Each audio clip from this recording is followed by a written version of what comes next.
والقمر بحسبان والنجم والشجر يسجدان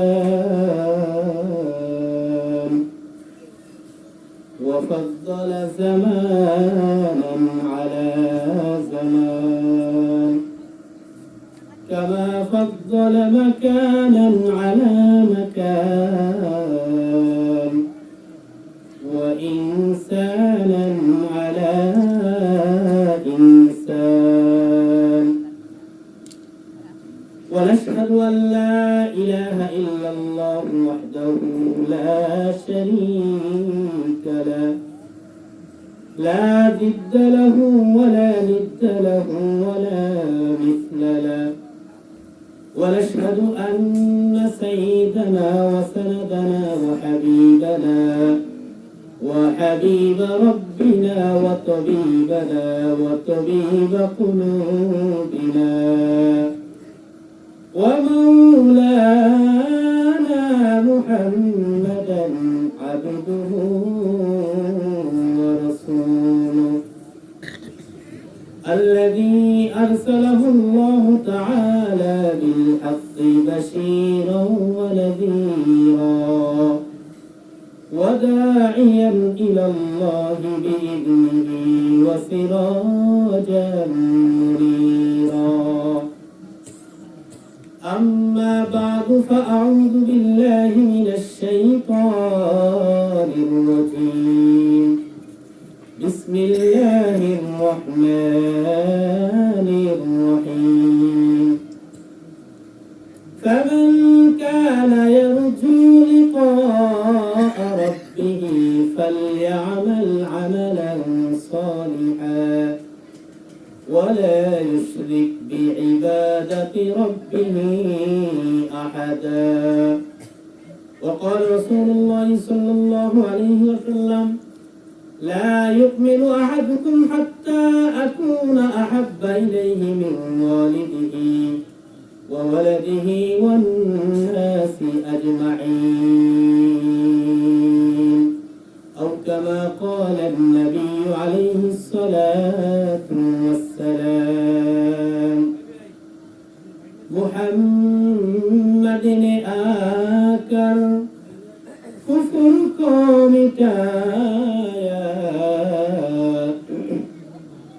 كفر قوم كار صداقات بطايا شغري بلغ العلا بكماله كشف الدجى بجماله حسنت جميع خصاله صلوا عليه وآله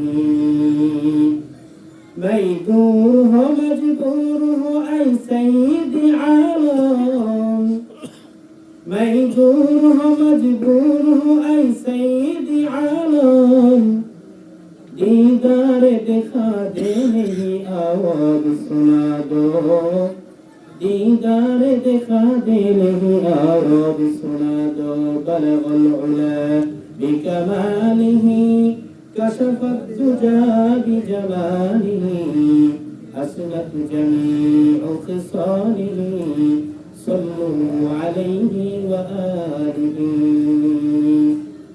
হৃদয়ের জানালাটা খুলে দাও না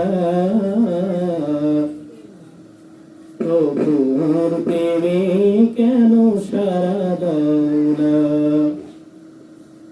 হৃদয়ের জানালাটা খুলে দাও না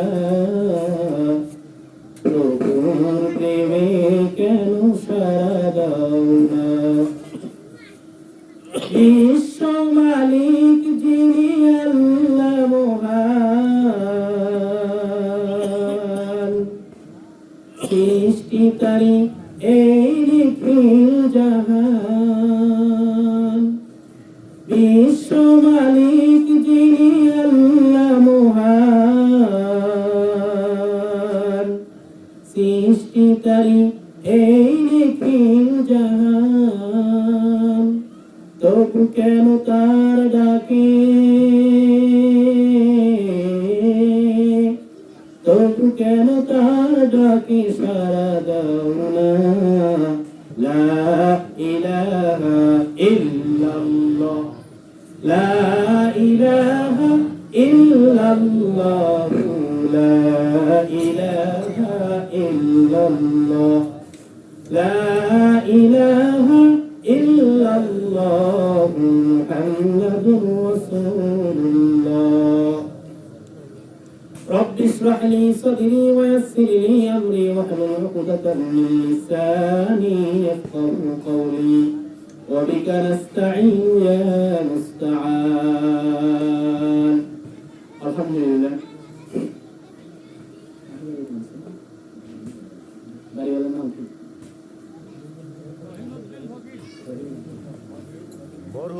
মরহুম রহিমউদ্দিনের বাড়িতে আয়োজিত আজকে এই জলসার সম্মানিত সভাপতি সাহেব, দিগর হযরত উলামায়ে কিরাম, পর্দার আড়ালে অবলা সরলা দোয়ার খুনি পর্দানিশীন আমার মা ও বোনেরা, সকলের প্রতি আন্তরিক সালাম ও শুভেচ্ছা জানাচ্ছি। সর্বপ্রথম আল্লাহ তাআলার দরবারে লাখ কোটি শুকরিয়া আদায় করছি যে আল্লাহ পাক রব্বুল আলামিন আমাদেরকে অত্যন্ত দয়া করে, মায়া করে, মেহেরবানি করে, ভালোবেসে দুনিয়ার সকল কাজ থেকে ফারেক করে আজকের এই রহমতি সামিয়ানার ভিতরে আল্লাহ তাআলা আমাকে আপনাকে বসার জন্য তৌফিক দান করলেন। এজন্য দিন থেকে জবান খুলে সমস্বরে একবার কালিমাতুশ শুকর আদায় করি, সকলেই করি আলহামদুলিল্লাহ। দরুদ ও সালাম পাঠ করি সেই মহামানবের প্রতি, যে মহামানবের অক্লান্ত পরিশ্রমের মাধ্যমে যে নবী তায়েফের ময়দানে রক্ত ঝরিয়েছিলেন, যে নবী উহুদের ময়দানে দাঙ্গা মুবারককে শহীদ করেছিলেন, যে নবী খন্দকের ময়দানে পেটে পাথর বেঁধেছিলেন, সেই নবীর প্রতি একবার দরুদ করি সাল্লাল্লাহু আলাইহি ওয়াসাল্লাম। সম্মানিত হাজির, আপনারা সবাই ভালো আছেন তো? আলহামদুলিল্লাহ, আমাকে আল্লাহ ভালো রাখছে। তো আসলে আমরা এখানে আসছি, এখানে হলো দাওয়াত তাবলীগের নিসবতে বাল্লিগু আন্নী ওয়ালাউ আয়া। নবীজি বলছেন বিদায় হজের ভাষণে যে আমার পক্ষ থেকে একটা বাণী হলেও তোমরা মানুষের কাছে পৌঁছে দাও, এটাই মাকসাদ, ভিন্ন কোনো মাকসাদ নেই। তো আল্লাহ পাক রব্বুল আলামিন আমাদেরকে এখানে যাদেরকে আসার তৌফিক দিয়েছেন, অবশ্যই আল্লাহ দয়া করেছেন। কি করেছেন ভাই, সবাই বলেন? দয়া করেছেন। দয়া, দয়া আর মায়ার মাধ্যমে আমরা এখানে আসতে পেরেছি।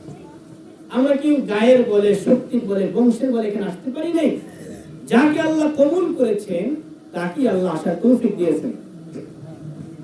এজন্য এক কবি বলেন, ইসাদত বাজুরে বাজুনিস, ইসাদত বাজুরে বাজুনিস, তানা বখশন খুদায়ে বখশিন্দা, তানা বখশন খুদায়ে বখশিন্দা। কবি বলেন, ও দুনিয়ার ইমানদার, আল্লাহর গোলাম, তোমরা যে কোরআন তেলাওয়াত করতে পারো, জিকির আজকার করতে পারো, তাহাজ্জুদের নামাজ পড়তে পারো, আওয়াবিন ইশরাকের নামাজ পড়তে পারো, শেষ রাত্রে উঠে মালিকের দরবারে কান্না করতে পারো, এগুলা তোমার গায়ের বলে না, শক্তির বলে না, এগুলা আল্লাহ পাক রব্বুল আলামিন তোমাকে তৌফিক দিয়েছেন, যার কারণে তুমি নেকির কাজগুলো করতে পারো। সুবহানাল্লাহ। हकीकत से तू दुनिया बेखबर है, दुनिया की नुमाइश पर नजर है, जिससे दुनिया अद खुदा गाफिल बुदान नहीं को मासूम करो फरजंद जन। মূল হাকিকত থেকে আমরা অনেক দূরে। আজকে এই মজলিসটার দাম কত বেশি, একদল জান্নাতে আর একদল জাহান্নামে। আল্লাহ বলেন সূরা শুরার মধ্যে 25 নম্বর পারায়, ফারিকুন ফিল জান্নাতি ওয়া ফারিকুন ফিস সাঈর। সম্মানিত হাজিরিন, আল্লাহ বলেন একদল জান্নাতে আর একদল জাহান্নামে। এই জান্নাতি আর জাহান্নামী এটা এখন থেকে না, সেই আদম আলাইহিস সালাম থেকে চলে আসছে। একদল হকের উপরে আর একদল বাতিলের উপরে, একটা শয়তানের দল, একটা আল্লাহর দল আর একটা শয়তানের দল। এক দলকে বলা হয় হিজবুল্লাহ, আর এক দলকে বলা হয় হিজবুশ শাইতান। আদম আলাইহিস সালাম তার অনুসারী হিজবুল্লাহ, শয়তান তার অনুসারী হিজবুশ শাইতান। মুসা আলাইহিস সালাম তার অনুসারীরা হিজবুল্লাহ, ফিরাউন তার অনুসারীরা হিজবুশ শাইতান, ইব্রাহিম আলাইহিস সালাম তার অনুসারীরা হিজবুল্লাহ, নমরুদ তার অনুসারীরা হিজবুশ শাইতান। আমাদের নবী মুহাম্মদ রাসূলুল্লাহ সাহাবায়ে কেরাম তার অনুসারী যারা আছে সবাই হিজবুল্লাহ। আবু জাহাল, উতবা, শাইবা সব হিজবুশ শাইতান। শাহজালাল, শাহ ইমান রহমাতুল্লাহি আলাইহি হিজবুল্লাহ, গৌর গোবিন্দ হিজবুশ শাইতান। সিলেটের জমিনে যখন হযরতে শাহজালাল রহমাতুল্লাহি আলাইহি কালিমার আওয়াজকে উঁচু করলেন, ঈমানের আওয়াজকে যখন উঁচু করলেন, মুসলমানের শক্তিতে একটাই, কালিমার আওয়াজ উঁচু করা। সিলেটের জমিনে যখন গৌর গোবিন্দের বিরুদ্ধে শাহজালাল রহমাতুল্লাহি আলাইহি কালিমার আওয়াজকে উঁচু করলেন, গৌর গোবিন্দের পতন ঘটেছে। মুসা নবী যখন কালিমার আওয়াজকে উঁচু করলেন, ফিরাউনকে আল্লাহ পাক পতন ঘটাইছে। ইব্রাহিম নবী যখন কালিমার আওয়াজকে উঁচু করলেন, নমরুদকে আল্লাহ তাআলা পতন ঘটাইছে। মুসলমান ইমানদার, আজকে আমাদের দেশে নবীর বিরুদ্ধে কটূক্তি করা হয়, নবীর ব্যঙ্গ করা হয়। কেন? আমাদের ঈমানের আওয়াজ নেই, আমাদের ঈমানের পাওয়ার নেই। আজকে যদি আমরা ৫৬,০০০ বর্গ কিলোমিটার ভিতরে ঈমানের আওয়াজকে তুলতে পারি, নবীর বিরুদ্ধে ব্যঙ্গ করা তো দূরের কথা, একটা মুনাফিক পর্যন্ত বাংলার জমিনে থাকবে না, থাকতে পারে না। কিন্তু আজকে আমাদের ঈমানের আওয়াজটা নেই। যার কারণে আজকে আমরা কি ভাই শুধু নামাজ পড়ি, তাও তো নামাজ তো শুদ্ধ নেই। নামাজের ভিতরে ১৯টা, নামাজ ভাঙের ১৯টা কারণ, তার মধ্যে একটা কি ছিল ভাই? কিরাত শুদ্ধ করা। যেমন কুল হুয়াল্লাহু আহাদ, আল্লাহুস সামাদ, লাম ইয়ালিদ ওয়া লাম ইউলাদ ওয়া লাম ইয়াকুল লাহু কুফুয়ান আহাদ। হে নবী আপনি বলে দিন, কুল বড় কফ দিয়ে, হে নবী আপনি বলে দিন।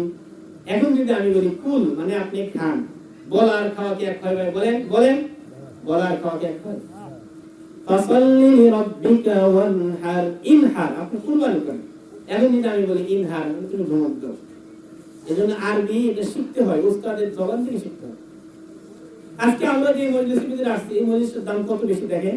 পয়গম্বর বলেন, লা ইয়াকুদু কওমুন ইয়াযকুরুনাল্লাহ তাআলা ইল্লা হাফাতহুমুল মালাইকা ওয়া গাশিয়াতুহুমুর রাহমা ওয়া নাযালাত আলাইহিমুস সাকিনা ওয়া যাকারাহুমুল্লাহু ফী মান ইনদা। وقال رسول الله صلى الله عليه وسلم في حديث آخر قوموا مغفورا لكم وبدلت سيئاتكم حسنات। এই দুই হাদিসের ভাবার্থ হলো, জমিনের যে জায়গার মধ্যে কোরআনের আলোচনা করা হয়, হাদিসের আলোচনা করা হয়, আল্লাহর বরকতের আলোচনা করা হয়, জান্নাতের আলোচনা করা হয়, জাহান্নামের আলোচনা করা হয়, ওই জায়গাটা সাধারণ কোনো জায়গা থাকে না, ওই জায়গাটা আল্লাহর জান্নাতের বাগানে পরিণত হয়ে যায়। ফেরেশতারা চতুর্দিকে বেষ্টন করে নেয়, একজনের কাঁধের উপরে আরেকজন উঠতে থাকে, উঠতে উঠতে আল্লাহর আরশ পর্যন্ত চলে যায়। আল্লাহ পাক সব জানেন, তারপরও আল্লাহ বলেন, ইয়া আইয়ুহাল মালায়েকা মিন আইনা জিতুম, হে ফেরেশতার দল তোমরা কোথা থেকে আসলে? তখন ওই ফেরেশতারা বলে, মালিক ওই যে কাবাই বাদলা গ্রামের মধ্যে মাহফিল হচ্ছে, ওইখান থেকে আমরা আসলাম। আল্লাহ পাক রব্বুল আলামিন বলে, ও ফেরেশতারা তারা কি চায়? বলে, ও মালিক আল্লাহ তোমার কাছে ক্ষমা চাই, তোমাকে চাই। আল্লাহ বলেন, ও ফেরেশতারা তারা কি আমাকে দেখছে নাকি? হাল রাআউনি, আমাকে তারা দেখছে নাকি? ফেরেশতারা বলে, না মালিক আপনাকে তারা দেখে নাই। আর কি চাই? বলে, আল্লাহ তোমার জান্নাত চাই। বলে, জান্নাত দেখছে নাকি? বলে, না দেখে নাই। দেখলে কি হতো? বলে, আরো বেশি করে তারা জান্নাত চাইতো। আর কি চাই? বলে, মালিক তোমার জাহান্নাম থেকে মুক্তি চাই, জাহান্নামের আযাব থেকে মুক্তি চাই। আল্লাহ বলেন, হাল রাআউহা, তারা কি জাহান্নাম দেখছে নাকি? বলে, না মালিক জাহান্নামও দেখে নাই। আল্লাহ পাক রব্বুল আলামিন বলেন, আমার ইজ্জতের কসম, আমার বরকতের কসম, যারা আমাকে না দেখে, জান্নাত না দেখে, জাহান্নাম না দেখে, আমি আল্লাহকে যারা বিশ্বাস করলো, আমি আল্লাহর বরকতের কথা যারা শুনতেছে, তোমরা সাক্ষী থাকো, আমি আল্লাহ ওই সকল বান্দা বান্দির সব গুনাহ মাফ করে দিলাম। সম্মানিত হাজিরিন, একটু ভাই মজলিসটার দাম অনেক বেশি। আমি আয়াতে কারিমা তেলাওয়াত করছি সূরা কাহফের শেষের আয়াত।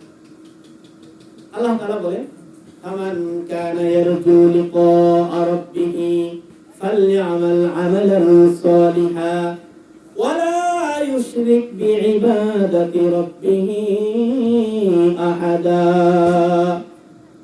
আল্লাহ পাক রব্বুল আলামিন বলেন, এ দুনিয়ার মানুষেরা, যারা আমি রব্বে কারীমের সঙ্গে জান্নাতের মধ্যে সাক্ষাৎ পেতে চাও, দুনিয়ার এই চক্ষু দ্বারা মালিককে দেখা যাবে না। মুসা আলাইহিস সালাম বলেছিলেন তুর পাহাড়ে গিয়ে, রব্বি আরিনি, হে রব আমি আপনাকে দেখতে চাই। আল্লাহ বললেন, লাম তারানি, আমাকে তুমি দেখতে পারবে না। দুনিয়ার এই চক্ষু দ্বারা মালিককে দেখা যাবে না। আল্লাহ পাক রব্বুল আলামিন ওই তুর পাহাড়ের উপরে একটু মাত্র তার আলোক রশ্মি নূর প্রকাশ করেছিলেন। এটি মুসা নবী বেহুশ হয়ে যায়। বেহুশ থেকে যখন হুঁশ ফেরে, তখন তিনি বলেন, ফালাম্মা ফাকা ক্বালা সুবহানাকা ইন্নী তুবতু ইলাইকা ওয়া আনা আউয়ালুল মুসলিমিন। সম্মানিত হাজিরিন, মুসা আলাইহিস সালাম বললেন, যে আল্লাহ, দুনিয়ার এই চক্ষু দ্বারা তোমাকে দেখা যাবে না। ইন্নী তুবতু ইলাইকা, আমি তোমার নিকট তওবা করলাম। ওয়া আনা আউয়ালুল মুসলিমিন, আর আমি সর্বপ্রথম এটা স্বীকার করে নিলাম যে মালিক দুনিয়ার এই চক্ষু দ্বারা তোমাকে দেখা যাবে না। তো আল্লাহ বলেন, যে ব্যক্তি জান্নাতে আমার সাক্ষাৎ পেতে চায়, এ দুনিয়ার বান্দার বান্দিরা, তোমরা যদি জান্নাতে আল্লাহর সাক্ষাৎ পেতে চাও, আল্লাহ বলেন, বান্দারা দুইটা আমল করো, বান্দিরা দুইটা আমল করো। এক নম্বর হলো ফালইআমাল আমালান সালিহা, দুনিয়ার জীবনে নেক আমল করো। দুই নম্বর হলো ওয়ালা ইউশরিক বিইবাদাতি রাব্বিহি আহাদা, রবের গোলামির মধ্যে কাউকে শরীক করিও না, আল্লাহর সঙ্গে কাউকে শরীক করিও না। একটা আদেশ নেক আমল করো, আর একটা নিষেধ শিরিক করা যাবে না। নেক আমল করতে হবে, শিরিক করা যাবে না। এই নেক আমল যারা দুনিয়ার জীবন থেকে করে দিতে পারবে, জান্নাতের ভিতরে সকাল বেলাও মালিককে দেখবে, বিকাল বেলাও মালিককে দেখবে। তবে সব জান্নাতে দেখতে পারবে না। জান্নাতুল ফেরদাউস আল্লাহ যাদেরকে দিবেন, তারাই মালিককে সকাল বিকাল দেখতে পারবে। সুবহানাল্লাহ। নবীজি একদিন সাহাবায়ে কেরাম বলেন, হযরত জাবের রাদিয়াল্লাহু তাআলা হাদিসটি বর্ণিত, সাহাবায়ে কেরাম বলেন, একবার আমরা নবীজির কাছে বসা ছিলাম, পূর্ণিমার চাঁদের রাত, অনেক আলো, অনেক আলো। নবীজি বললেন, ইন্নাকুম সাতারাউনা রাব্বাকুম কামা তারাউনা হাদাল কমর, এ দুনিয়ার মানুষেরা, তোমরা অতি সত্য তোমাদের রবকে জান্নাতে দেখতে পাবে, যেমন তোমরা এই চাঁদকে দেখতে চাও। চাঁদ দেখতে যেমন তোমাদের কোনো কষ্ট হচ্ছে না, অনুরূপভাবে জান্নাতের ভিতরে মালিককে তোমাদের দেখতে কোনো কষ্ট হবে না। জান্নাতের ভিতরে মালিককে দেখার পরে সব হুর গিলমানকে ভুলে যাবে। যতই সুন্দর হুর গিলমানের চেহারা থাকুক না কেন, এক একটা হুরের চেহারা কেমন হবে, আল্লাহু আকবার। বলে, ওই যে সাগরের পানি আছে লবণাক্ত, যারা সাগর দেখতে গেছেন, সাগরের ঢেউগুলো আসতেই থাকে, একের পর এক ঢেউ আসতেই থাকে, কিন্তু এত পানি, তারপরও পুরা পানিটা লবণাক্ত কেন? বলে, এই হুর গিলমান যদি এই দুনিয়ার সাগরের মধ্যে তাদের থুতু মুবারক যদি ফেলে দেয়, তাহলে পুরা সাগরের পানি মিষ্টি পানিতে পরিণত হয়ে যাবে। তাদের চেহারা কত সুন্দর। বলে, দুনিয়ার মানুষ, তারা যদি তাদের হাতটা সূর্যের উপরে এরকম উঁচা করে ধরে, তাহলে সূর্যের আলো হার মেনে যাবে, তাদের হাতের আলোর দ্বারা সারা পৃথিবী আলোকিত হয়ে যাবে। সুবহানাল্লাহ। এ মুসলমান ইমানদার, এই জান্নাত পেতে চাইলে নেক আমল করতে হবে। নেক আমলের কোনো বিকল্প নাই। একজন বৃদ্ধা মহিলা নবীজির কাছে আসলেন, হাদিসের কথা। নবীজির কাছে এসে বললেন, ইয়া রাসূলুল্লাহ, আমার জন্য দোয়া করেন, আমি যেন আল্লাহর জান্নাতে যেতে পারি। নবীজি বললেন, এই বৃদ্ধা মহিলা কোনদিন জান্নাতে যাবে না, বুড়া আর বুড়ি মানুষ কোনদিন জান্নাতে যাবে না। মহিলাটা মনে দুঃখ পেলেন, নবীজির দরবার থেকে কান্না করতে করতে চলে গেলেন। মহিলাটার মনে বড় ব্যথা। নবীজি বুঝতে পারলেন মহিলাটা মনে কষ্ট পাইছে, আমি তো মিথ্যা কথা বলি নাই। নবীজি একজনকে বললেন এই মহিলাকে ডাক দাও। এই মহিলা, বৃদ্ধা মহিলা যখন নবীজির দরবারে আসলো, নবীজি বললেন এ মা, ভালো করে শুনে নাও, আল্লাহ পাক যখন তোমাকে জান্নাত দান করবে, তুমি বৃদ্ধা থাকবে না, তোমার চুলগুলো পাকা থাকবে না, তোমার শরীরের চামড়া ঢিল থাকবে না। আল্লাহ পাক রব্বুল আলামিন যুবতী বানায়া তোমার চুলগুলো কালো করে তারপরে জান্নাতে দিবে। সুবহানাল্লাহ।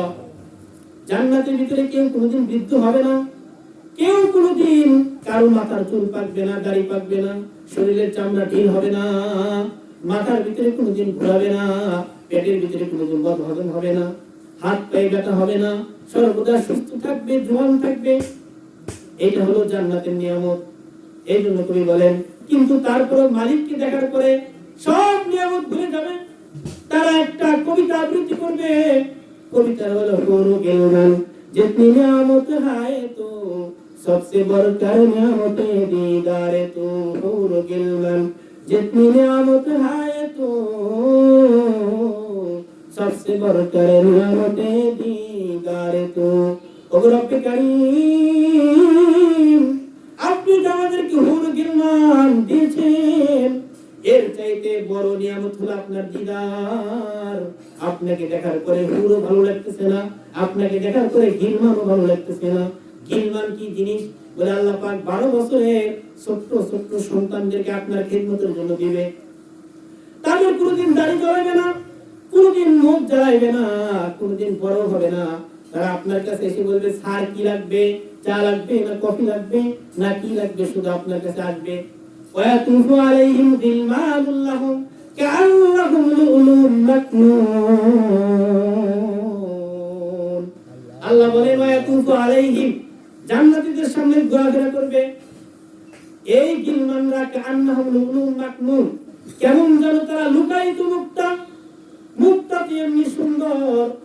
এতটা সত্য যদি সেটা লুকানো থাকে তাহলে তো আরো সুন্দর লাগবে। মুক্তা এমনি সুন্দর, এতটা সত্য যদি তারপর যদি লুকানো থাকে তাহলে তো আরো সুন্দর লাগবে, ঠিক না ভাই? আরো সুন্দর লাগবে। সম্মানিত হাজিরিন, এক সাহাবী এসে নবীজির দরবারে বললেন ইয়া রাসূলুল্লাহ দুল্লানি আলা আমালিন ইযা আমিলতু দাখালতু জান্নাহ। নবী আমাকে এমন একটা আমল বলে দিন যে আমল করলে আমি আল্লাহর জান্নাতে যাব। গ্রাম্য সাহাবী, সাহাবী কিন্তু সবাই সমান ছিলেন না, সবাই কিন্তু আবু বকরের সমান ছিলেন না, সবাই আবু বকর না। একদিন নবীজি সাল্লাল্লাহু আলাইহি ওয়াসাল্লাম মা আয়েশাকে সাথে নিয়ে তিনি জ্যোৎস্নার রাতে বসে আছেন, আকাশের তারকাগুলো সুন্দর ফুটছে। তো আমাদের আয়েশা উনি নবীজিকে প্রশ্ন করলেন ইয়া রাসূলুল্লাহ, এই আসমানে যে তারকাগুলো দেখা যায় এর সমান নেকি কারো আছে নাকি? আমাদের আয়েশার মাকসাদ ছিল যে ওনার আব্বা আবু বকরের কথা নবীজি বলবেন। নবীজি বুঝতে পারছেন, নবীজি বললেন যে না, এরকম নেকি আছে, তবে সেই লোকটা হলো হযরত ওমর। সুবহানাল্লাহ।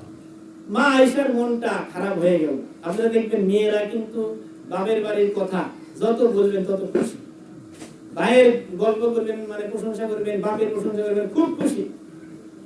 আর যদি তার ভাইয়ের বাবা তার মানে বাপের যদি একটু বদনাম করেন তাহলে দেখবেন মনটা বেজার হয়ে গেছে। এটা সব মহিলার এটা আল্লাহ খাসিয়ত দিয়েছে। মুসলমান ইমানদার আল্লাহর গোলাম আম্মা জান আয়েশা রাদিয়াল্লাহু তাআলা আনহার মনটা খারাপ হয়ে গেল। নবীজি বুঝতে পারলেন, নবীজি বললেন আয়েশা আমি তোমার মনের ব্যথা বুঝতে পারছি, তুমি মন খারাপ করো না। তোমার আব্বাকে আল্লাহ এত নেকি দান করেছেন, তোমার আব্বার একদিনের আমল ওমরের সারা জীবনের আমলের চাইতে বেশি হয়ে যাবে। সুবহানাল্লাহ। সেই আমলটা কি? নবীজি সাল্লাল্লাহু আলাইহি ওয়াসাল্লাম হিজরতে বের হয়েছেন, একবার আবু বকর নবীজির সামনে যায়, আর একবার পিছনে যায়, আবার ডানে যায়, আবার বামে যায়। আর নবীজি বলেন হে আবু বকর তুমি কি পাগল হয়েছো নাকি? একবার পিছনে থাকো, আবার সামনে আসো, আবার ডানে আসো, বামে আসো। কারণ কি? হযরত আবু বকর বললেন ইয়া রাসূলুল্লাহ ইয়া হাবিবাল্লাহ, আমি যখন আপনার পিছনে থাকি মনে হয় কোনো কাফের আপনাকে লক্ষ্য করে তীর মারবে কিনা, এই ভয়ে আমি পিছনে থাকতে পারি না, আমি সামনে চলে আসি। আবার যখন আমি সামনে আসি আমার মন বলে পিছন থেকে আপনাকে লক্ষ্য করে কোন কাফের তীর মারবে কিনা, এই জন্য আমি পিছনে যাই। আবার যখন পিছনে যাই আমার মনে হয় ডান দিকে কোন কাফের আপনাকে তীর মারবে কিনা। আবার যখন ডানে যাই আমার মনে হয় বাম দিকে কোন কাফের আপনাকে তীর মারবে কিনা। নবীজি সাল্লাল্লাহু আলাইহি ওয়াসাল্লাম বললেন, এই মহব্বত যদি তুমি করে থাকো তাহলে তো ভালো কথা। হযরত আবু বকর নবীজি গাড়ির দিকে গাড়ি সৌর থেকে রওনা হয়ে গেছেন। পাহাড়ি গর্ত সাপ বিচ্ছু থাকা স্বাভাবিক। হযরত আবু বকর নবীজি সাল্লাল্লাহু আলাইহি ওয়াসাল্লামকে বললেন, ইয়া রাসূলুল্লাহ, আপনি হলেন আল্লাহর নবী, ওয়া মা আরসালনাকা ইল্লা রাহমাতাল লিল আলামিন,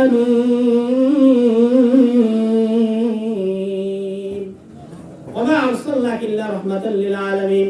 আপনাকে সমগ্র জগতের রহমত স্বরূপ আল্লাহ পাঠিয়েছেন দুনিয়াতে, সমগ্র জগতের রহমত।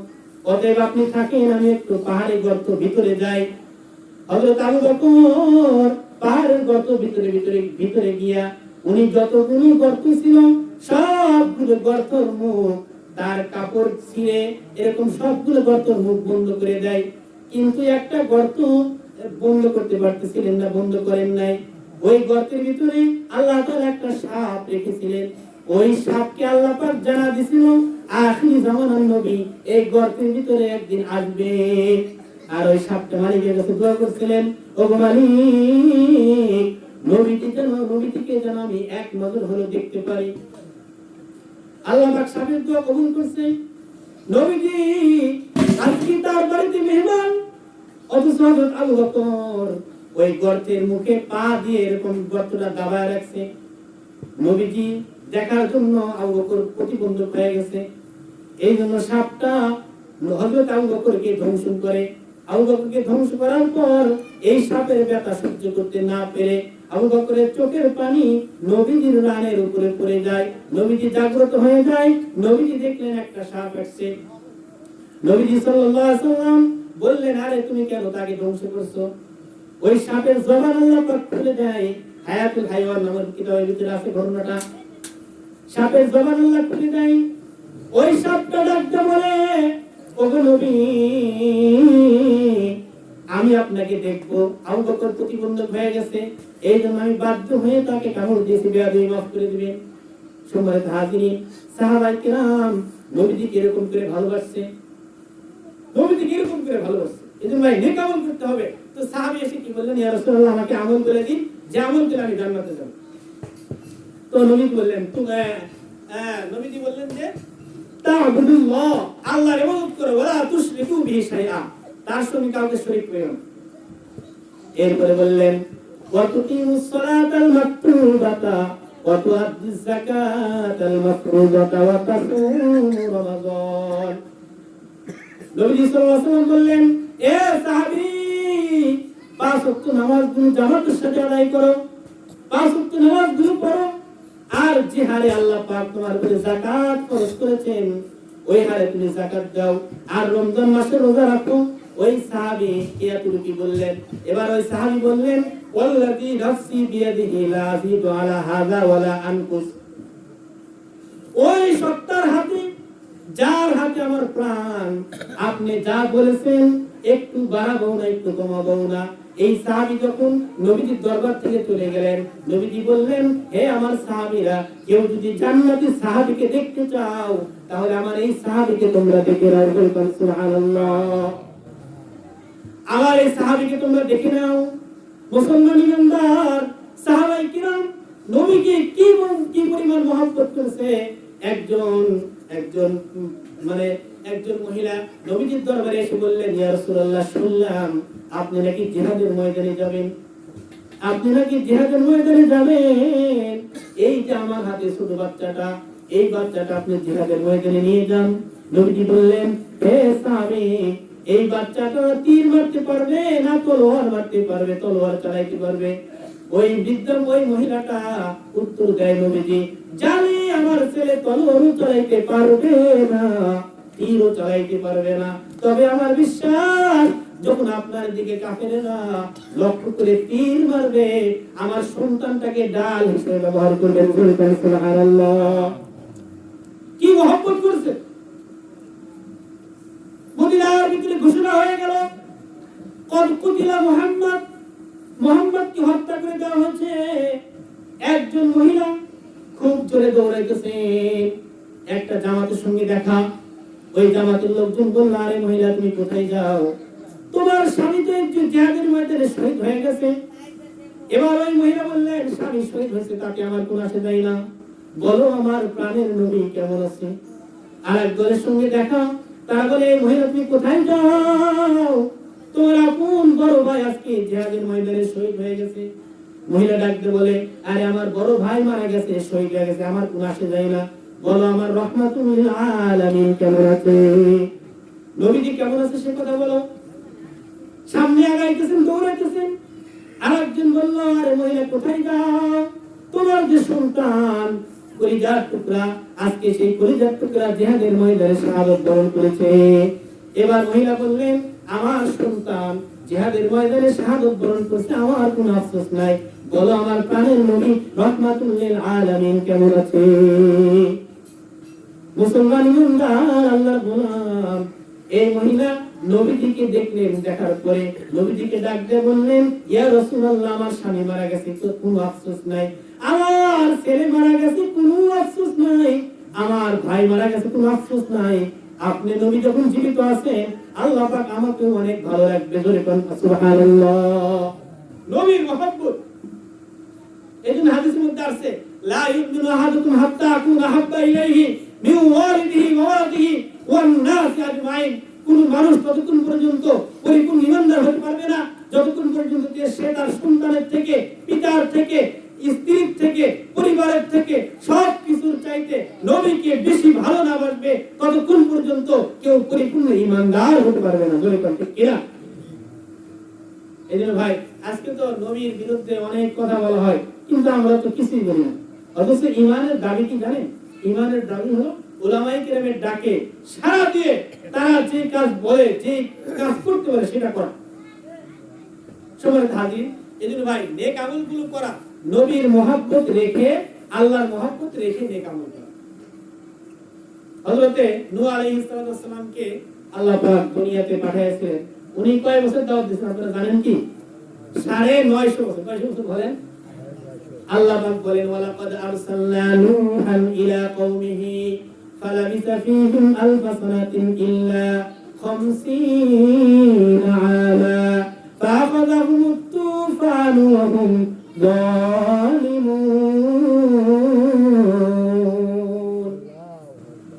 ওয়ালাকাদ আরসালনা নূহান ইলা কওমিহি, আমি নূহকে তার জাতির কাছে পাঠাইলাম, ফালাবিসা ফীহিম আলফা সানাতিন ইল্লা 50 আমা, 950 বছর নূহ পয়গম্বর তার জাতিকে দাওয়াত দিয়েছে। কয়শো বছর বলেন? এ ভাই আমরা কয় বছর বাঁচি? নবীজি বলেন, আমির উম্মতি বাইনা 60 ওয়া 70, আমার উম্মতের হায়াত হলো 60 এবং 70 বছরের মাঝামাঝি। তার মানে কেউ 90 বছর বাঁচবে, কেউ 80 বছর বাঁচবে, আবার কেউ 40 বছরই দুনিয়া থেকে চলে যাবে, আবার কেউ 30 বছরে চলে যাবে, আবার কেউ 12 বছরই দুনিয়া থেকে চলে যাবে। এটা হলো গড় হায়াত। নূহ পয়গম্বর বলেন, আমি আমার জাতিকে ইন্নী দাউতু কওমি লাইলা ওয়া নাহারা, দিন এবং রাত আমার জাতিকে আমি দাওয়াত দিয়েছি। যখন আমি তাদেরকে দাওয়াত দিয়েছি, দাউতুহুম জালু আসাবিয়াহুম, তারা তাদের কানের ভিতরে আঙ্গুল দিয়েছে। ওয়াস্তাকবারু ওয়াসাররু জালু আসাবিয়াহুম ফি আযারিহিম ওয়াস্তাগশাউ সিয়াবাহুম, তারা তাদের চেহারাকে কাপড়ের দ্বারা ঢেকে নিয়েছে যাতে করে তারা আমার কথা না শুনতে পারে।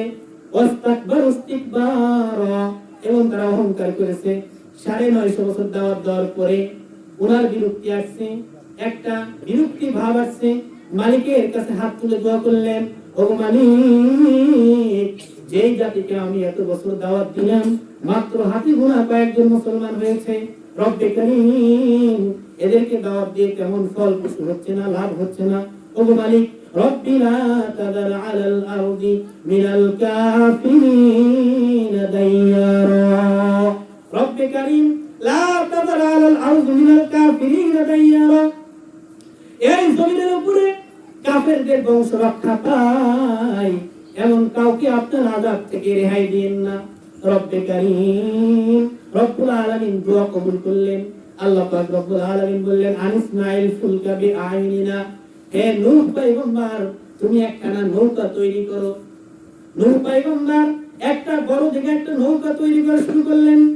জিবরাইল আমিন মিস্ত্রি নূহ পয়গম্বর দেখাইতেছেন। কাফেরের দলেরা ওখান দিয়ে যায় আর বলে, হে নূহ তোমার কি মাথা খারাপ হয়ে গেছে নাকি?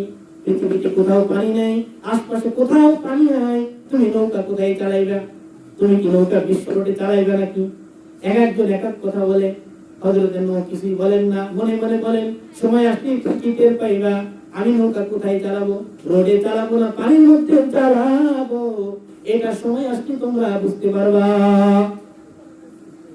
মুসলমান ইমানদার আল্লাহর গোলাম নূহ আলাইহিস সালামের দোয়া কবুল হওয়ার পরে নৌকা যখন তৈরি হয়ে গেল, আল্লাহ পাক রব্বুল আলামিন বললেন, হে নূহ অতি অল্প সময়ের ভিতরে আসমান থেকে আমি আল্লাহ পানি বর্ষণ করব, জমিন থেকে পানি উঠবে।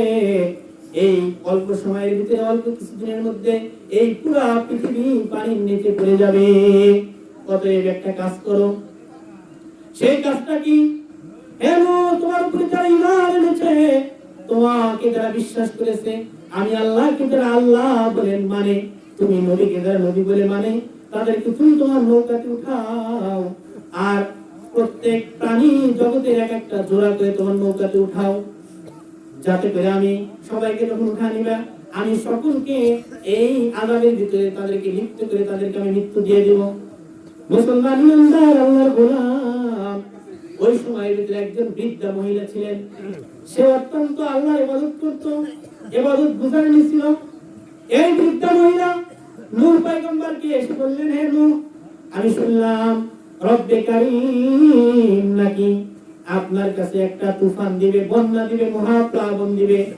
এই মহাপ্লাবনের ভিতরে সমস্ত কাফেরদেরকে নাকি তিনি ডুবে মারবেন, কথা সত্য কিনা? হযরত নূহ পয়গম্বর বলেন, হ্যাঁ হ্যাঁ কথা সত্য। এবার ওই বৃদ্ধা মহিলা বললেন, তাহলে যখন তুফান আসে তুমি তোমার নৌকার মধ্যে আমাকে উঠায় নিবা। বলুন সুবহানাল্লাহ। মুসলমান ইমানদার আল্লাহর গোলাম, যত সময়ের ভিতরে তুফান শুরু হয়ে গেল, আসমান থেকে পানি বর্ষণ হয়, জমিন থেকে পানি ওঠে, চুলার ভিতর থেকে পানি বের হয়, শুধু পানি আর পানি। অল্প কিছুদিনের মধ্যে পুরো পৃথিবীটা পানির নিচে পড়ে গেল। শুধু নূহ পয়গম্বরের অনুসারীরা ওই নৌকার উপর উঠলেন, কিন্তু ওই বৃদ্ধা মাকে নূহ পয়গম্বর তুলতে ভুলে গেছিলেন। মুসলমান ইমানদার আল্লাহর গোলাম, 6 মাস যাবত এই পানি থাকে। 6 মাস পরে ওয়াস্তাওয়াত আলাল জুদি ওয়া কিলা বুদাল লিল কওমিজ জালিমিন। 6 মাস যাবত এই বন্যা থাকে। 6 মাস পরে জুদি নামক পাহাড়ে এই নৌকাটা থেমে যায়। নূহ পয়গম্বরের মনে পড়ে গেল, আরে একজন বৃদ্ধা মা আমাকে বলেছিল যে হে নূহ তোমার যখন তুফান আসবে, সেই মহাপ্লাবন যখন আসবে, তুমি তোমার নৌকার মধ্যে আমাকে উঠায় নিবা। আমি তো সেই মাকে তুলতে ভুলে গেছি। মুসলমান ইমানদার আল্লাহর গোলাম, ও ভাই, ও কাদই বাদলার মা ও বোনেরা, ও কাদই বাদলার যুবক ভাইয়েরা, মুরব্বী বাবাজিরা, ভালো করে শুনেন। ইবাদত বন্দেগী করলে আল্লাহ পাক রব্বুল আলামিন দুনিয়াতে অনেক বিপদ আপদ থেকে মুক্তি দেন, দুনিয়াতে অনেক বালা মুসিবত আল্লাহ হেফাজত করেন। জান্নাত তো আল্লাহ অবশ্যই দিবেন, দুনিয়াতে আল্লাহ অনেক মুসিবত থেকে আল্লাহ রক্ষা করেন, আসমানি বালা থেকে রক্ষা করেন, জমিনি বালা থেকে আল্লাহ পাক রক্ষা করেন। এই জন্য আল্লাহর গোলামি করতে হবে, আল্লাহর দাসত্ব করতে হবে। আল্লাহর গোলামি করতে করতে যেন আমার শেষ নিঃশ্বাস ত্যাগ হয়। আল্লাহ পাক বলেন, ওয়া'বুদ রাব্বাকা হাত্তা ইয়াতিয়াকাল ইয়াকিন। ওয়া'বুদ, আপনি ইবাদত করেন, রব্বাকা, আপনি রবের, হাত্তা ইয়াতিয়াকাল ইয়াকিন, আপনার কাছে মওত আসা পর্যন্ত। আল্লাহ পাক তার নবীকে বলেন, হে নবী, মওত আসা পর্যন্ত আপনি আমার কি করেন? গোলামি করেন। নবীর মাধ্যমে আল্লাহ আমাদেরকে শিক্ষা দিলেন, হে দুনিয়ার মানুষেরা, ইবাদতের তো আজীবন ইবাদত করতে হবে, এর কোনো বয়স নাই। ছোট্ট কাল থেকে শুরু করবে, একদম মওত পর্যন্ত তোমরা রবের ইবাদত করো, ইখলাসের সাথে ইবাদত করো। আখলিস দীনকা ইয়াকফিকাল আমালুল কলিল। ইখলাসের সাথে অল্প আমল করলে কি ভাই? নাজাতের জন্য যথেষ্ট হয়ে যায়। এবার মুসলমান ইমানদার আল্লাহর গোলাম নূহ পয়গম্বর ওই বৃদ্ধমার কথা মনে পড়ে গেল। এবার চিন্তা করতেছেন যে বড় তুফানের মধ্যে, যে মহাপ্লাবনের মধ্যে বড় বড় অট্টালিকাগুলো ভেঙে গেছে, একদম রাস্তাঘাট একাকার হয়ে গেছে, বড় বড় অট্টালিকা ভেঙে গেছে, বড় বড় গাছগুলো উপড়ে ফেলাইছে, একদম মাটির সঙ্গে মিশে গেছে, দুনিয়াটা একদম সমতল হয়ে গেছে। এই মুসিবতের মধ্যে 6 মাস যাবত পানি চলে, মনে হয় ওই বৃদ্ধা মা আর দুনিয়াতে বেঁচে নাই। কিন্তু নূহ পয়গম্বর মনের ভিতরে বড় আশা। কেন বড় আশা? আল্লাহ পাকের দ্বারা বন্দেগী করবে, নামাজ পড়বে, রোজা রাখবে, ইবাদত বন্দেগী করবে, শরীয়ত মেনে চলবে, আল্লাহ পাক অনেক বালা মুসিবত থেকে হেফাজত করবে। সুবহানাল্লাহ। নূহ পয়গম্বর সামনের দিকে এক বুক আশা নিয়ে আগাইতেছেন আর বলতেছেন, মালিক, যেহেতু এই বৃদ্ধা মা আপনাকে স্মরণ করে, আপনার গোলামি করে, একটা মুহূর্ত আপনার নাফরমানি করে না, আমার তো দিল বলতেছে আপনি হয়তো তাকে হেফাজত করছেন। আবার আরাকুন্দর বলে, না না, যে মহাপ্লাবনের ভিতরে বড় বড় অট্টালিকাগুলো ভেঙে গেছে, গাছপালাগুলো উপড়ে গেছে, সব কিছু একাকার হয়ে গেছে, এই মহাপ্লাবনের মধ্যে এই বৃদ্ধ মহিলার একটা জীর্ণ শীর্ণ ঘর, এটা তো বাকি থাকার কোনো কথাই না। তারপরে মনে ভিতরে আশা নিয়ে আগাইতে দেখেন সামনে একটা ছোট্ট ঘরের মতন দেখা যায়। এই ছোট্ট ঘরের মধ্যে থেকে কি যেন আল্লাহ আল্লাহ আওয়াজ করতেছে। সুবহানাল্লাহ। বৃদ্ধা মাকে গিয়ে বললেন, আরে মহাপ্লাবনের ভিতরে তোমার ঘরটা এখনো বেঁচে আছে, বাকি আছে, তুমি এখনো বেঁচে আছো। এবার বৃদ্ধা মহিলা বললেন, আরে এত বড় প্লাবন হয়েছে, দুনিয়ার সব মানুষ মারা গেছে, ঘর বাড়িগুলো শেষ হয়ে গেছে, গাছপালাগুলো শেষ হয়ে গেছে, তারপরেও আমি তো কিছুই জানলাম না। সুবহানাল্লাহ। নূহ পয়গম্বর মালিকের দরবারে সিজদায় পড়ে গেলেন, ও রব্বে কারীম, আপনার কুদরত তো কিছুই বুঝতে পারলাম না। যে মহাপ্লাবনের ভিতরে কাফেরদের বড় বড় অট্টালিকাগুলো, ওই হিংসুকদের অহংকারদের বড় বড় ঘরগুলো, দালানগুলো ভেঙে চুরমার করে দিলেন, আর একজন বৃদ্ধা আমার একটা ঝুপড়ি ঘর, ভাঙা ঘরটা আপনি বাকি রাখলেন। মালিক, আপনার কুদরত কিছুই বুঝলাম না। আল্লাহ পাক রব্বুল আলামিন জবাব দিলেন, ফাযকুরুনি আযকুরুকুম ওয়াশকুরুনি ওয়ালা তাকফুরুন। ফাযকুরুনি, যে বান্দী আমাকে স্মরণ করে, আযকুরুকুম, আমি ওই বান্দা এবং বান্দীকে স্মরণ করি। সারা দুনিয়া একদিকে যাইতে পারে, কিন্তু এই বৃদ্ধা মা আমাকে স্মরণ করছে, এই জন্য এই প্লাবনের ভিতরে, মহা বন্যার ভিতরেও আমি রব্বে কারীম তার ঘর হেফাজত করেছি। সুবহানাল্লাহ।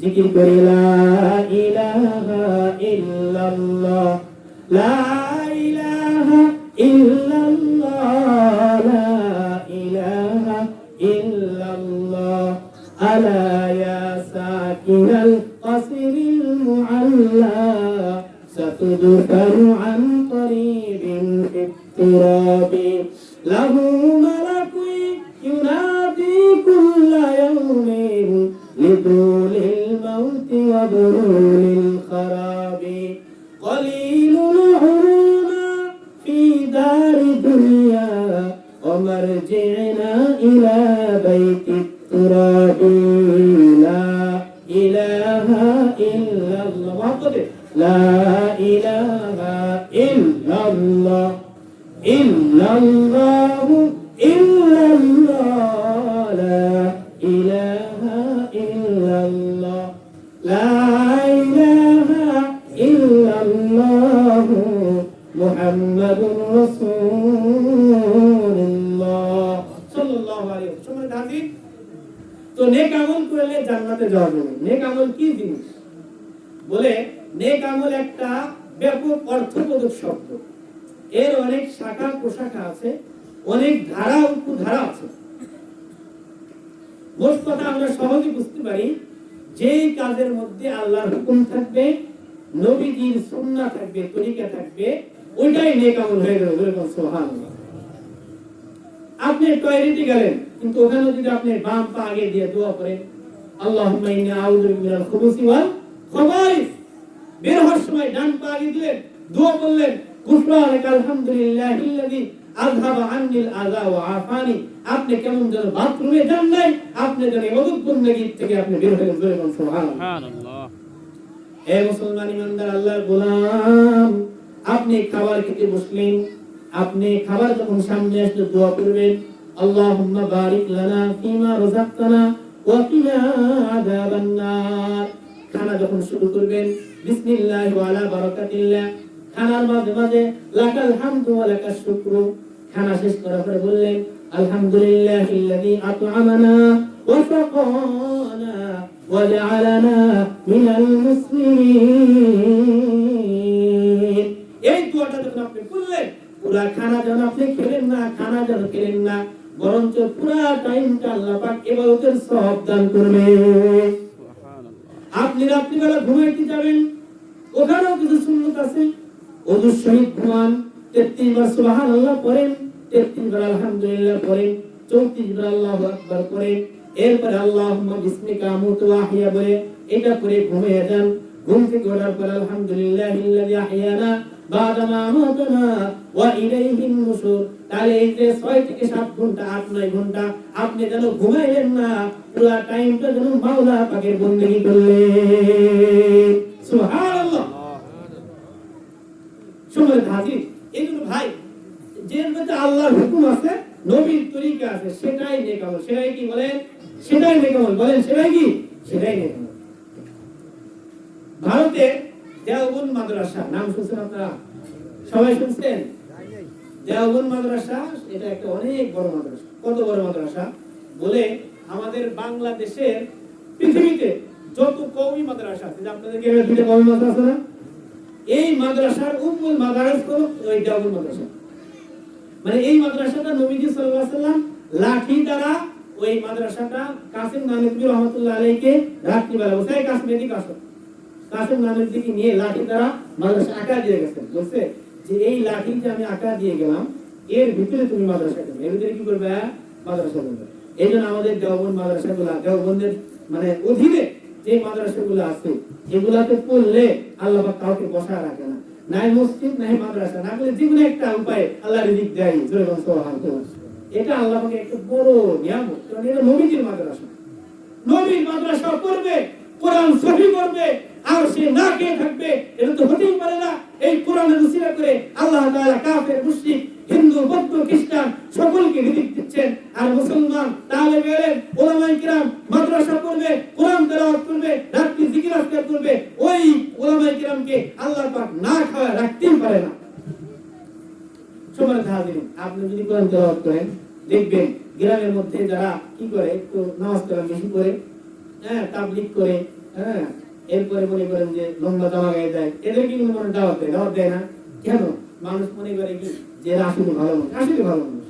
এই জামানায় নবীর সুন্নত টুপি রাখছে বা লম্বা জামা গায়ে দিছে, সুন্নত দাঁড়িয়ে রাখছে, এটা আসলে ভালো মানুষ। মুসলমান ইমানদার আল্লাহর গোলাম, যে কথা বলতেছিলাম ভাই, দেওবন্দ মাদ্রাসার পাশে একজন সাধারণ মানুষ ছিলেন। লোকটা বড় আল্লাহর ওলি ছিলেন, লোকটা বড় আলেমও ছিলেন না, লোকটা বড় মুহাদ্দিসও ছিলেন না, বড় হাফেজও ছিলেন না, বড় কারি ছিলেন না। তবে লোকটার সঙ্গে মালিকের গভীর সম্পর্ক ছিল। এই লোকটা ব্যবসা করতো না, চাকরিও করতো না, ক্ষেত খামারও করতো না। আল্লাহর বান্দা কি করতেন? প্রতিদিন ওই মাঠের ভিতরে গিয়ে এক টুকরি করে ঘাস কাটতো। এক টোপা গ্রামের ভাষায় আমরা বলি, এক টুকরি করে ঘাস কাটতো, আর এই ঘাসটা নিয়ে বাজারে বিক্রি করতো। তার নিয়ম ছিল, মানুষ অন্য মানুষের ঘাস কিনতো না, কারণ ওই হাজী আব্দুল্লাহর এক টুকরি ঘাস যদি কেউ কিনতো, তাহলে 2-3 দিন পর্যন্ত গরু ছাগলকে খাওয়াইতে পারত। আল্লাহ পাক বুজুর্গ মানুষের ঘাসের মধ্যে এত বরকত আল্লাহ দান করেছেন। এই জন্য সবাই তার ঘাস নেওয়ার জন্য তাড়াতাড়ি করতো। কে কার আগে তার ওই টুকরির ভিতরে হাত দিতে পারে, তার নিয়ম ছিল বাজারে যাওয়ার পরে যে সর্বপ্রথম তার ওই টুকরির মধ্যে হাত দিতে পারবে, আল্লাহর বান্দা ওই ব্যক্তিকে ঘাস দিয়ে দিবেন। মুসলমান ইমানদার আল্লাহর গোলাম কথাগুলো ভালো করে বুঝবেন। আল্লাহর বান্দা এই ঘাস যে বিক্রি করতো তার একটা নিয়ম ছিল, 6 পয়সা বিক্রি করতো, 6 পয়সা বিক্রি করতো। এই বিক্রি করা টাকাগুলো তিনি 3 ভাগ করতেন। 1 ভাগ 2 পয়সার সাথে সাথে দান করে দিতেন মসজিদ মাদ্রাসায়, আর 2 পয়সা দিয়ে বাজার ঘাট করতেন। তৎকালীন সময়ে জিনিসপাতির দাম হালকা ছিল, অল্প ছিল, 1 পয়সা দিয়ে অনেক বাজার ঘাট করা যেত। মুসলমান ইমানদার আল্লাহর গোলাম আর 2 পয়সা তিনি জমা রাখতেন। এই 2 পয়সা জমাইতে জমাইতে যখন এরা 7-8 টাকা হয়ে যেত, তখন তিনি দেওবন্দের উলামায়ে কিরামদেরকে দাওয়াত দিতেন। কাসেম নানতুবি রহমাতুল্লাহ আলাইহি, রশিদ আহমদ গাঙ্গুহি রহমাতুল্লাহ আলাইহি, হাজী আমদাদুল্লাহ মুহাজিরি মক্কি রহমাতুল্লাহ আলাইহির মতো বড় বড় উলামায়ে কিরামকে তিনি দাওয়াত দিতেন, ইয়াকুব নানতুবিকে দাওয়াত দিতেন। ওই উলামায়ে কিরামরা বলেন, হাজী আব্দুল্লাহ দাওয়াত পাওয়ার জন্য আমরা সারা মাস অপেক্ষা করতাম। কেন অপেক্ষা করতাম? বলে তার বাড়িতে যখন খানা খেতাম, ওই খানার ভিতরে নূর আর নূর আমরা দেখতে পারতাম। আসমান থেকে যেন নূর গুলো তার খানার ভিতরে নাযিল হচ্ছে। সুবহানাল্লাহ। কাসেম নানতুবি রহমাতুল্লাহ আলাইহি দেওবন্দের মুতামিম ছিলেন। উনি বলেন, হাজী আব্দুল্লাহর বাড়িতে খানা খাওয়ার পরে 40 দিন পর্যন্ত অন্তরের ভিতরে নূর অনুভব করতাম। 40 দিন পর্যন্ত ইবাদতে মজা পাইতাম, জিকির করতাম ভালো লাগতো, কোরআন তেলাওয়াত করতাম ভালো লাগতো, যা করতাম ভালো লাগতো। এই জন্য আমরা হাজী আব্দুল্লাহর বাড়িতে খাওয়ার জন্য আমরা সব সময় অপেক্ষায় থাকতাম। তার খানার ভিতরে এত নূর, এত নূর। 40 দিন পর্যন্ত তার বাড়িতে খানা খাওয়ার পরে ইবাদতের মধ্যে আমরা মজা পাইতাম। সুবহানাল্লাহ। আচ্ছা বলেন, একটা বাড়িতে যদি দাওয়াত খাওয়ার পরে 40 দিন পর্যন্ত মজা পাওয়া যায় ইবাদতের মধ্যে, তাহলে মানুষের বাড়িতে দাওয়াত খাওয়ার জন্য প্রস্তুত থাকবে না? সবাই অপেক্ষা করবে। আরে গ্রামের আব্দুর রহিম ভাই কেন দাওয়াত দেয় না? তার খানা তো অনেক হালাল, অনেক পবিত্র। মুসলমান ইমানদার, এই জন্য হাজী আব্দুল্লাহ ওনার বাড়িতে মানুষ দাওয়াত খাওয়ার জন্য বেকুল হয়ে যাইতো। কেন? তার খানা হালাল। এ মুসলমান ইমানদার আল্লাহর গোলাম, আপনার খানা যদি হালাল না হয়, তাহলে আপনার ইবাদত কিন্তু মালিকের দরবারে কবুল হবে না। আপনার খানা যদি হারাম হয়, এ বাবুরা খানাটা তাহকিক করবেন। স্বামী আজকে বাজারে যাই নাই, তাহলে আমার বাড়িতে আলু আসতে কোত্থেকে, আমার বাড়িতে বেগুন আসতে কোত্থেকে, তাহকিক করবেন, অনুসন্ধান যাচাই করবেন। যদি সন্দেহ লাগে তাহলে ওই খানাটা ওই দিন খাবেন না। সন্দেহ যখন দূর হয়ে যাবে তারপরে খাবেন।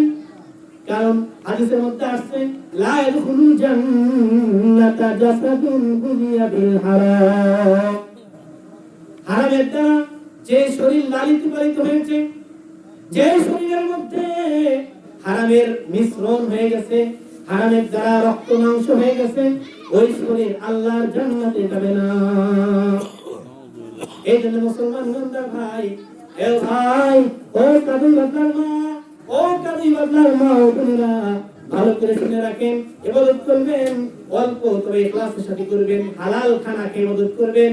এই অল্প ইবাদতই নাজাতের জন্য যথেষ্ট হয়ে যাবে। ইমাম শাফি রহমাতুল্লাহ আলাইহি পৃথিবীতে 4টা মাযহাব আছে। কয়টা মাযহাব আছে বলেন?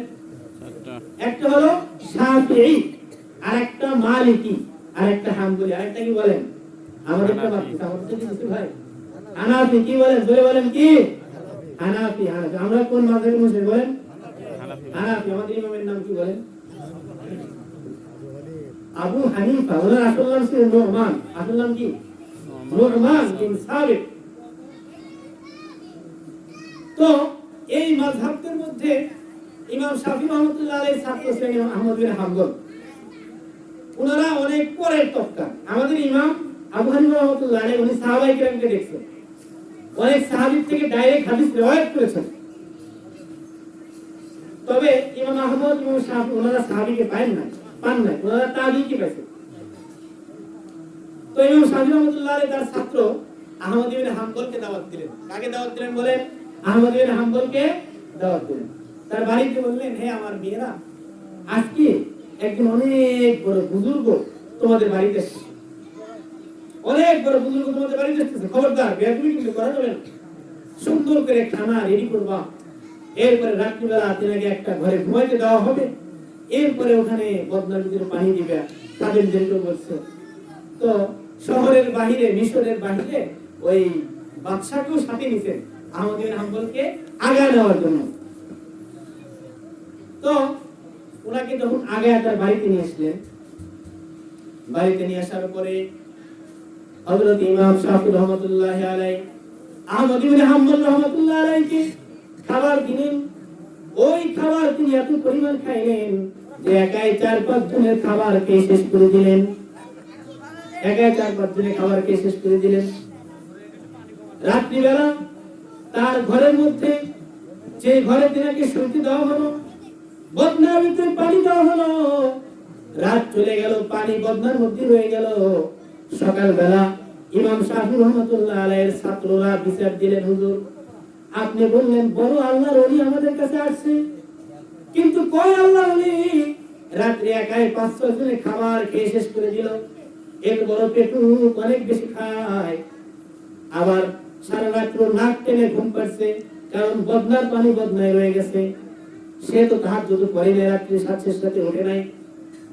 ইমাম শাফি রহমাতুল্লাহি আলাইহি তার ছাত্রকে ডাক দিলেন, বৎস এদিকে আসো, তুমি তো অনেক বড় আল্লাহর ওলি, অনেক বড় আলেম, তুমি কেন আজকে এমন কাজ করলে?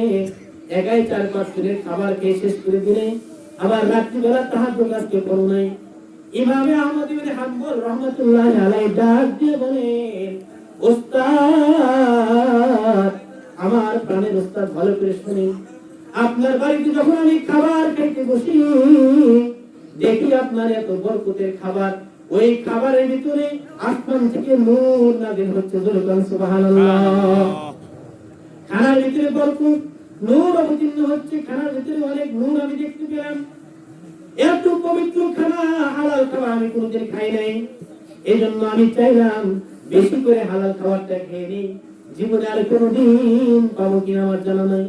এই জন্য ওস্তাদ বেয়াদবি মাফ করবেন, আমি আপনার ওই বাড়ির খাবার একাই আমি 5-6 জনের খাবার খেয়ে শেষ করে দিয়েছি। তবে শুনেন, আপনার এই বরকতি খাবার খাওয়ার কারণে, আপনার এই হালাল খাবার খাওয়ার কারণে আমার সারা রাত্র ঘুম আসে নাই, আমার সারা রাত্র পেশাব পায়খানার চাপ হয় নাই, আমি সারা রাত্র মাওলা পাকের বন্দেগী করছি, আমার পেশাব পায়খানার চাপ হয় নাই। এবং আমি এই হালাল খাবার খাওয়ার কারণে আল্লাহ আমার ব্রেনও বাড়া দিয়েছে, জেন শক্তি বাড়া দিয়েছে, মেধা বাড়া দিয়েছে। আমি একটা কোরআনের আয়াত নিলাম, এই আয়াতটি গবেষণা করে, আয়াতের উপর রিসার্চ করে, গবেষণা করে 100টা মাসআলা আমি বের করে দিলাম, সুবহানাল্লাহ। এবার শাফি রহমাতুল্লাহ খুশি হয়ে গেলেন। আমি তো এটাই ধারণা করছিলাম, তুমি আমার প্রিয় ছাত্র, আল্লাহর ওলি, বড় আলেম, তুমি যত খাবার খাওয়ার কথা না, আসলে এখন আমি হাকিকত বুঝতে পারলাম। এই জন্য মুসলমান ইমানদার, ইবাদত যদিও কম হয়, তবে আমাদের খাবারটা হালাল হওয়া লাগবে, জোরে কোন ঠিক কিনা? এবার কি বুঝলেন আপনাদের, বলেন কি হওয়া লাগবে? খাবারটা হালাল। নারে তাকবীর, আল্লাহু আকবার। আল কোরআনের আলো, কোরআন সুন্নাহর আলো, সবার খাতির এই জন্য ভাই খাবার হালাল হওয়া লাগবে। খাবার কি হওয়া লাগবে? হালাল হওয়া লাগবে। জিকির করি আল্লাহ আল্লাহ আল্লাহ আল্লাহ আল্লাহ আল্লাহ আল্লাহ আল্লাহ বলো মুখে মুখে, আল্লাহ আল্লাহ বলো মুখে মুখে, তাওহীদি বাড়ি রাখো বুকে বুকে, তোমায় গড়ো তুমি ইমানি চেতনায়, আবার ফিরে পাবে, আবার ফিরে এসো ইনসাফি সাধনায়, অন্তরে ঈমান রাখো সুখে দুঃখে, আল্লাহ আল্লাহ, আপনারা বলেন আল্লাহ আল্লাহ বলো মুখে মুখে, আল্লাহ আল্লাহ বলো মুখে মুখে, পৃথিবীর বুকে ছুটে চলো তুমি, সজীব করে দাও শুকনো ভূমি, পৃথিবীর বুকে ছুটে চলো তুমি, সজীব করে দাও শুকনো ভূমি।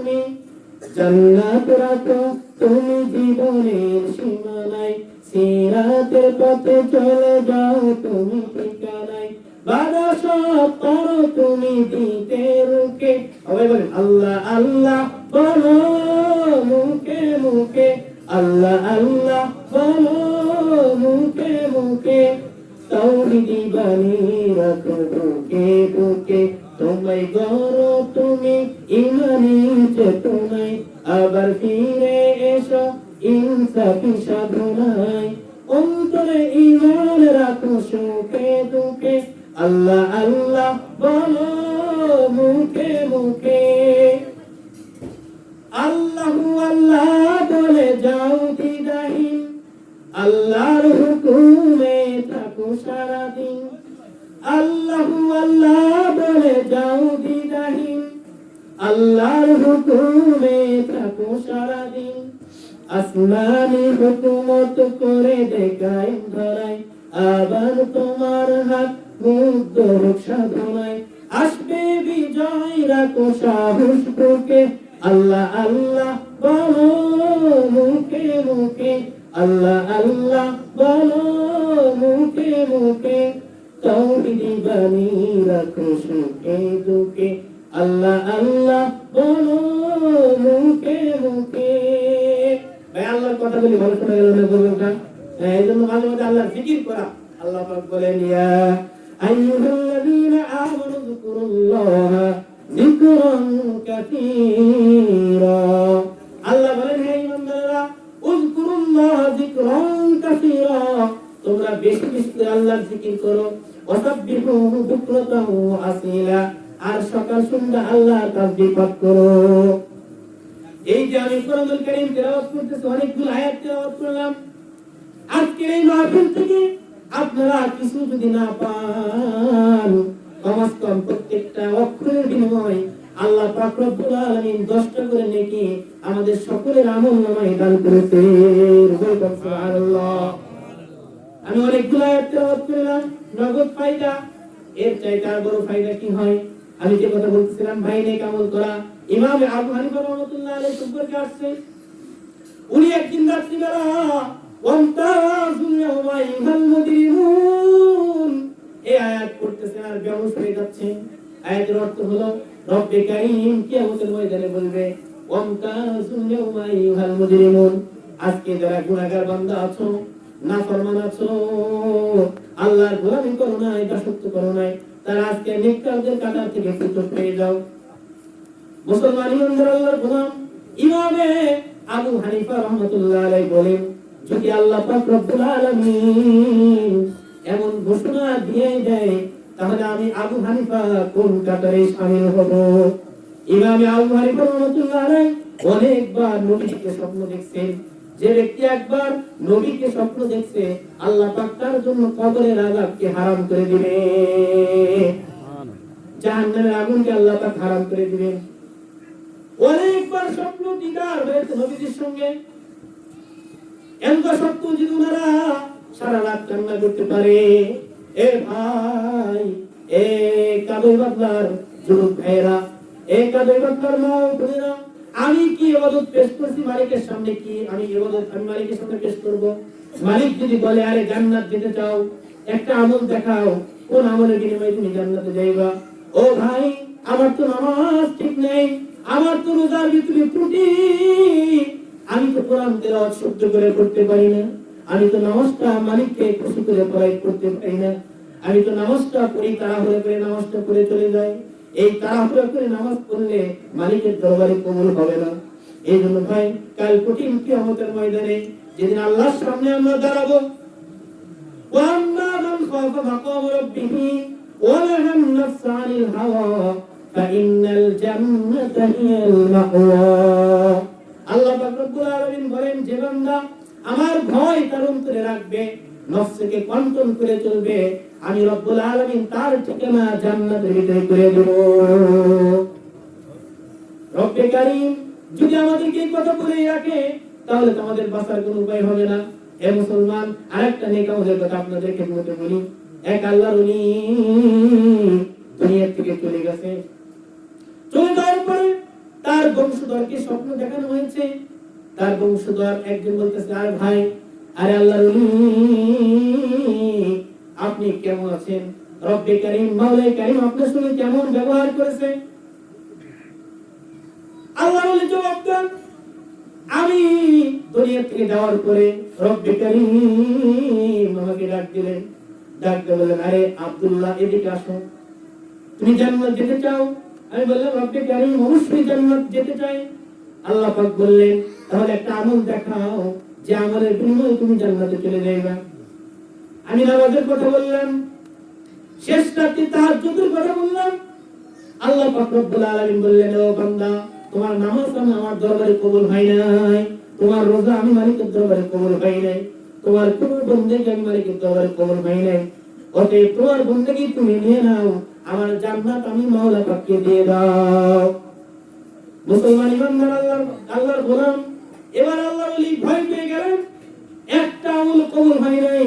এতদিন আমি কোরআন তেলাওয়াত করলাম, জিকির আজকার করলাম, আমার স্ত্রীকে পর্দা রাখলাম, মেয়েটাকে পর্দা রাখলাম, যুবতী মেয়েটাকে পর্দা রাখলাম, দিনদার পাত্রের সাথে বিবাহ দিলাম, জীবনে নাফরমানি করি নাই, তারপর মালিকের দরবারে একটা আমল কবুল হয় নাই। রব্বে কারীম, জাহান্নাম ছাড়া তো কোনো গতি নাই, তবে যদি আপনি দয়া করে আমাকে জান্নাত দেন, তাহলে আমি জান্নাত পাবো। এছাড়া আমি আমার ইবাদতের মাধ্যমে জান্নাত পাবো না, যেহেতু একটা ইবাদত আপনার দরবারে কবুল হয় নাই। আল্লাহ পাক রব্বুল আলামিন বললেন, আরে বান্দা, তুমি জাহান্নামী না, জাহান্নামের জন্য আমি রব্বে কারীম তোমাকে সৃষ্টি করি নাই। ভালো করে শোনো, একদিন শীতের রাত্রিতে তুমি ল্যাবের ভিতরে ঘুমাইতেছিলা, একটা বিড়াল তোমার কাছে এসে বারবার ডিস্টার্ব করতেছিল। এই বিড়ালটাকে তুমি একদম শীতের কারণে দুর্বল হয়ে গেছিল, একদম ছোট হয়ে গেছিল। এই বিড়ালটাকে তুমি তোমার ল্যাবের ভিতরে নিয়ে ওম দিয়েছো, আর সেই ঠান্ডার থেকে যখন বিড়ালটা এরকম একটু গরম পায়, রব্বে কারীমের কাছে, আমার কাছে দোয়া করছিল, আল্লাহ, আজকে যে বান্দা আমার উপকার করলো, রব্বে কারীম এই বান্দাকে তুমি জাহান্নামের আগুনে জ্বালায়ো না। মুসলমান ইমানদার, আল্লাহর গোলাম, আল্লাহ পাক রব্বুল আলামিন বলেন, এই আল্লাহর বান্দা, আজকে ওই বিড়ালকে যে মহব্বত করছিলা, এই মহব্বতের বিনিময়ে আমি আল্লাহ তোমাকে জান্নাতুল ফিরদাউসের মেহমান বানিয়ে দিলাম। সুবহানাল্লাহ। বুখারী শরীফের মধ্যে একটা ঘটনা আছে, আরেক আল্লাহর বান্দি বিড়ালকে নামাজ পড়তে, রোজা রাখতে, পর্দা করতে, সব করতে, কিন্তু একটা বিড়ালকে সে তার বাড়ির আঙ্গিনায় বেঁধে রাখছিল। এই বেঁধে রাখতো, সে নিজেও খাবার দিত না, আর ওই বেচারি বিড়ালটা অন্য কোনো বাড়ি গিয়ে খাবার আহার করতে, জোগাড় করতে পারতো না। এমত অবস্থায় ওই বিড়ালটি কিছুদিন অনাহার থেকে দুর্বল হতে হতে এক পর্যায়ে বিড়ালটি মারা গেলেন। এই না খাওয়ার কারণে আল্লাহর বান্দি যেহেতু বেঁধে রাখছেন, এই বেঁধে রাখছেন, খানাও দেন নাই, এই কারণে বিড়ালটা মারা গেছে। এই কারণে আল্লাহ রাব্বুল আলামিন ওই বান্দিকে জাহান্নামের ফয়সালা করে দিয়েছেন। মুসলমান ইমানদার, আপনারা জানেন, এই জন্য এগুলা কিন্তু নেক আমল। পানির সাথে ভালো ব্যবহার করা, কুত্তা বিড়াল, কুকুর বিড়ালের সঙ্গে ভালো ব্যবহার করা নেক আমল, এগুলাও নেক আমল। এক আল্লাহর বান্দা দুনিয়া থেকে চলে গেছে, তার দুনিয়াতে একটা মাত্র মেয়ে ছিল, এই মেয়েটাও বাজারি, অত্যন্ত খারাপ। এক আল্লাহর ওলি স্বপ্ন দেখতেছেন, তার কবরটা জাহান্নামের গর্তে পরিণত হয়ে গেছে, কবরের ভিতরে জাহান্নামের আগুন জ্বালা দেওয়া হয়েছে। আল্লাহর বান্দা, আল্লাহর ওলি বললেন, আমি তোমার কি উপকার করতে পারি? বললেন, দুনিয়াতে আমার একটা মাত্র মেয়ে আছে, সেও ভালো না, বাজারি, অত্যন্ত খারাপ, দেহ ব্যবসা করে। তবে তুমি আমার মেয়েকে গিয়ে বলবা, তোমার আব্বা কবরে আযাব হইতেছে, জাহান্নামের আগুন তার কবরে জ্বালা দেওয়া হয়েছে, এই জন্য তুমি মেয়ে হয়ে তোমার আব্বার জন্য কিছু দান করো।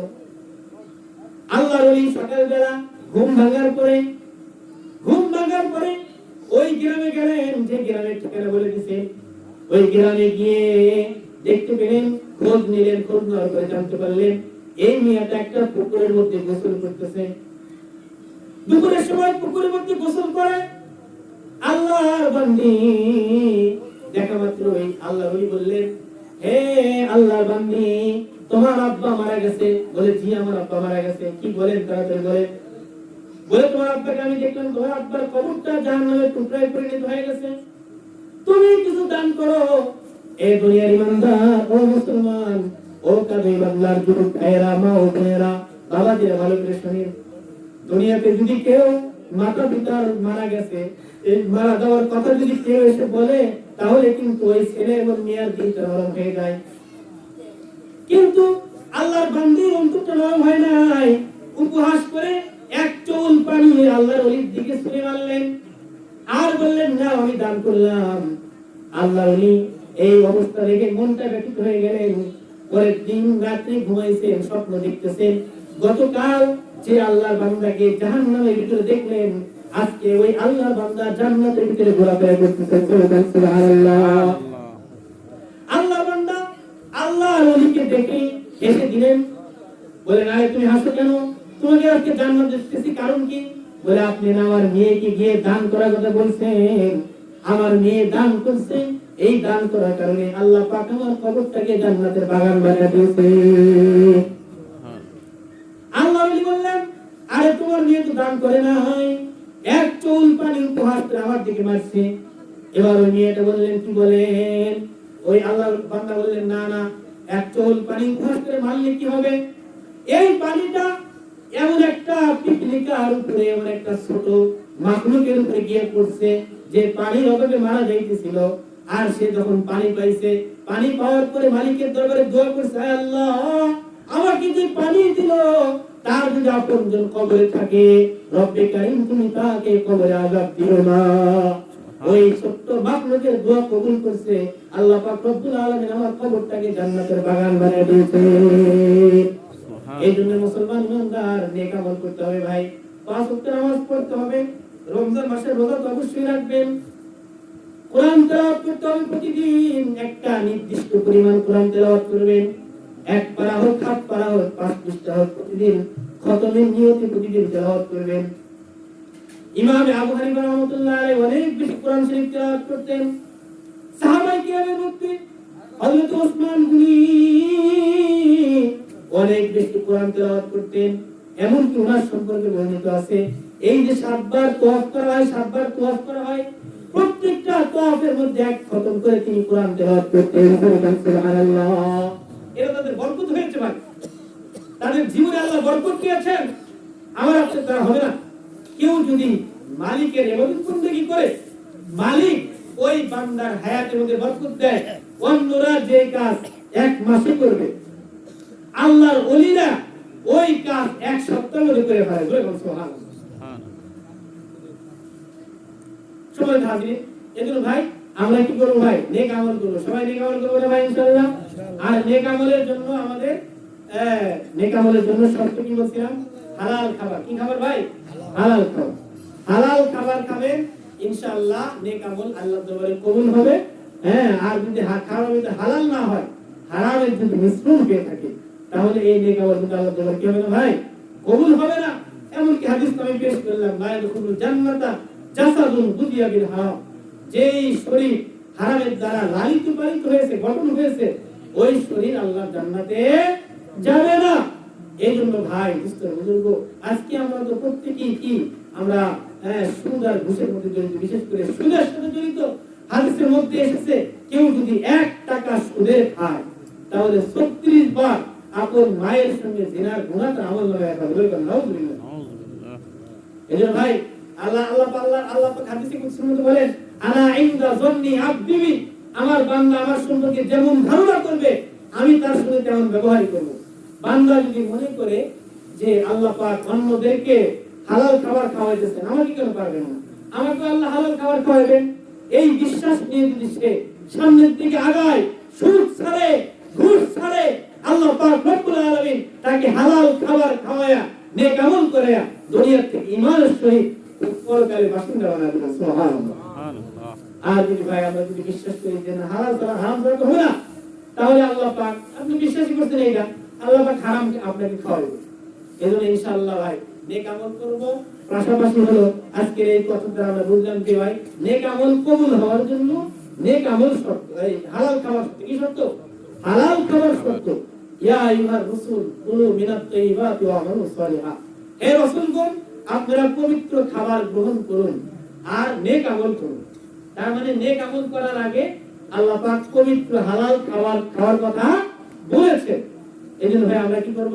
সবাই হালাল খাবার খাবো, হারামের কাছেও যাব না। ইনশাআল্লাহ সুদ ঘুষ থেকে ইনশাআল্লাহ আমরা সবাই বেঁচে থাকার চেষ্টা করব। আল্লাহ তাআলা আমাদের সকলকে আজকের মাগরিবের পর থেকে এই সময় পর্যন্ত যে কথাগুলো হলো আল্লাহ তাআলা আমাদের সবাইকে আমল করার তৌফিক দান করেন।